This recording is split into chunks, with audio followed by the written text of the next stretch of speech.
नमस्कार, मेरा नाम है अमन सिंह। आप देख रहे हैं सोशल संवाद। ये बहुत बड़ी परेशानी जो है जमशेदपुर में फिलहाल देखने को मिल रही है।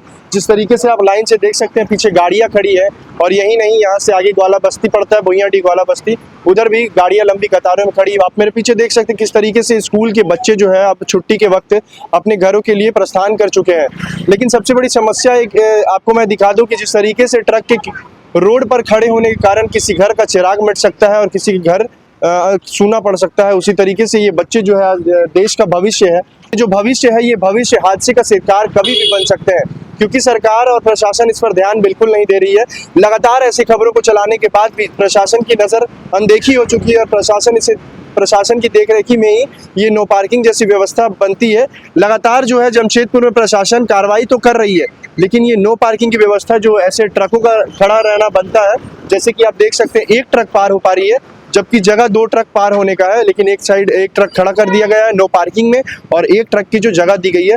पीछे देख सकते हैं किस तरीके से स्कूली बच्चे जो है छुट्टी होकर अपने घरों की तरफ जा रहे हैं। सवाल अब ये उठता है, क्या प्रशासन इन हादसों को देखने तो जरूर आती है, प्रशासन इन हादसों से निकालने क्यों नहीं आती है? नो पार्किंग की जो विधि व्यवस्था है उसे संपूर्ण रूप से हटाया क्यों नहीं जाता है?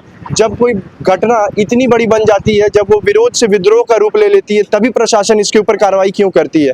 इन्हीं सब सवालों के साथ लोगों के लिए भी यही कहना है कि लोग भी हमसे जुड़ते हैं और कहते हैं कि जिस तरीके से नो पार्किंग की व्यवस्था कर दी गई है हर एक जगहों पर, इस नो पार्किंग की व्यवस्था को जल्द से जल्द हटाना चाहिए, क्योंकि जिस तरीके से आज जमशेदपुर दुर्घटनाओं का शहर कहा जाता है, वही दुर्घटना जो हो ये इन नो पार्किंग की वजह से होती है। फिलहाल आसपास टिमकेन कंपनी है और ये जो गाड़ियां हैं, कुछ गाड़ियां जो है माल लोड कर खड़ी है, कई गाड़ियों में कोयले और कुछ सामाने हैं, ये लोड कर खड़ी तो कर दी गई है, लेकिन जिस तरीके से कंपनियों की विधि व्यवस्था भी उजागर हो रही है कि कंपनियां जो है माल गाड़ी को खड़े करने के लिए जगह नहीं दी गई है, पार्किंग की व्यवस्था नहीं दी गई है, और जिसके कारण लोगों को अपने जान को हथेली पर लगकर रोड पर सफर करना पड़ रहा है।